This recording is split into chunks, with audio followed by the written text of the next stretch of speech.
വ്യക്തിജീവിതത്തിലുണ്ടായ പ്രശ്നങ്ങൾ തുറന്നു പറഞ്ഞ് സിനിമാ സീരിയൽ താരം വീണ നായർ. ഭർത്താവിൽ നിന്ന് അകന്നാണ് കഴിയുന്നതെന്നും എന്നാൽ നിയമപരമായി തങ്ങൾ വിവാഹമോചിതരല്ലെന്നും വീണ വെളിപ്പെടുത്തി. വീണ പറയുന്നത്, എൻ്റെ മകൻ സന്തോഷവാനാണ്. അവൻ ഞങ്ങളെ രണ്ടുപേരെയും മിസ് ചെയ്യുന്നില്ല. കണ്ണൻ വരുമ്പോൾ അവൻ അദ്ദേഹത്തോടൊപ്പം പുറത്തു പോകാറുണ്ട്. അവന് അച്ഛൻ്റെ സ്നേഹം കിട്ടുന്നുണ്ട്.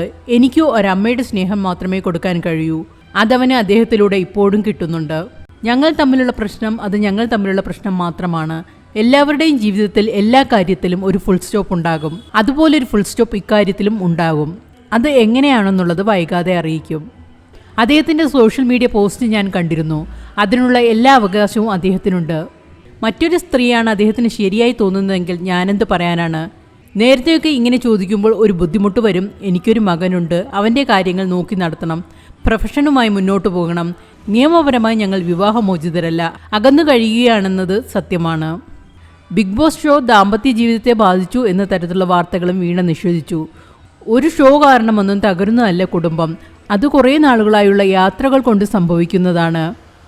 ബിഗ് ബോസ് കാരണം എൻ്റെയും മഞ്ജു പത്രോസിൻ്റെയും ഒക്കെ കുടുംബം തകർന്നുവെന്ന് പല കമൻറ്റുകളും കണ്ടിരുന്നു. അതങ്ങനെയല്ല, വീണ പറയുന്നു.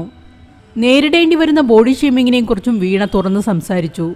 ഇത്തരം കമൻറ്റുകൾ സ്ഥിരം കേൾക്കാറുള്ളതാണ്. പറയുന്നവർ ഇങ്ങനെ പറഞ്ഞുകൊണ്ടേയിരിക്കും. പണ്ട് അത് തമാശ പോലെ ചിലർ ചോദിച്ചിരുന്നുവെങ്കിൽ ഇപ്പോൾ സോഷ്യൽ മീഡിയയിൽ പരസ്യമായി പലരും ചോദിക്കാൻ തുടങ്ങി. വണ്ണം ഉണ്ടെന്ന് കരുതി എനിക്ക് പ്രത്യേകിച്ച് ആരോഗ്യ പ്രശ്നങ്ങളൊന്നുമില്ല. ഞാൻ ചെറുപ്പം മുതലേ ഇങ്ങനെയാണ്. 2-3 വർഷം മുമ്പ് 20 കിലോയോളം കുറച്ചപ്പോഴായിരിക്കും കുറച്ച് വണ്ണം കുറഞ്ഞെന്ന് എല്ലാവർക്കും തോന്നിയിട്ടുണ്ടാവുക. സ്കൂളിൽ പഠിക്കുമ്പോഴൊക്കെ വണ്ണത്തിൻ്റെ പേരിൽ കളിയാക്കലുകൾ നേരിടേണ്ടി വന്നിട്ടുണ്ട്. പറയുന്നവർ പറയട്ടെ എന്നേ ഇപ്പോൾ വിചാരിക്കുന്നുള്ളൂ. വിമർശിക്കാനും മോശം കമൻ്റ് ഇടാനും വരുന്നവർക്ക് എൻ്റെ അഭിനയത്തെക്കുറിച്ച് എന്ത് വേണമെങ്കിലും പറയാം.